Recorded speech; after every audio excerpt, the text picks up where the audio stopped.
ஆத்ம வணக்கம்.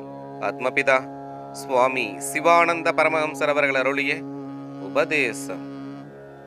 இருகாலிகளாகிய நம்மில் பறையன் என்று ஓர் இனத்தாரை நம்முடைய துரபிமானத்தால் மிகவும் கீழான ஒரு ஜாதி என்று ஸ்தாபித்து வேறாக்கி வைத்திருக்கிறோம்.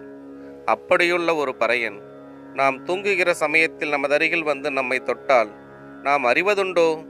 அறிவதில்லை.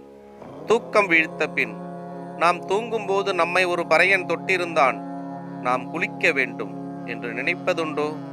இல்லை.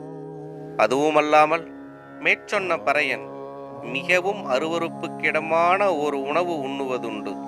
அதாவது செத்த பசுவின் பிணத்தை ஒரு குழியில் போட்டு மூடி அது புழுக்கும் பொழுது தோண்டி எடுத்து அப்புழுக்களை கொண்டு புழுக்கஞ்சியாக காய்ச்சி அவன் குடிக்கிறான்.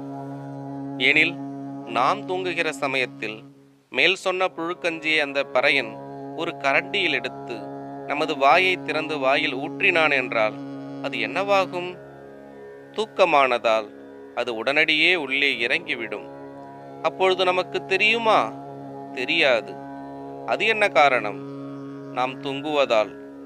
நாம் தூங்கும் பொழுது நம்முடைய சக்தி உள்ளிலா வெளியிலா? உள்ளிலடங்கி உள்ளது.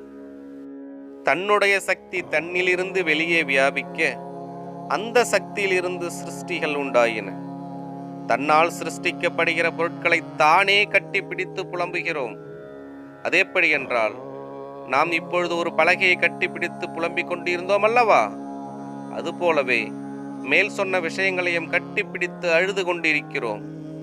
அவ்வித பிடிப்பை அதிலிருந்து வேறுபடுத்தி அந்த சக்தியை தன்னுள்ளூடே நடத்தி பிரம்மரந்திரத்தில் ஐக்கிய செய்வதே மோட்சம். அதற்காகவே உபதேசமாகும். உபதேசம் தொடரும். ஆத்ம வணக்கம்.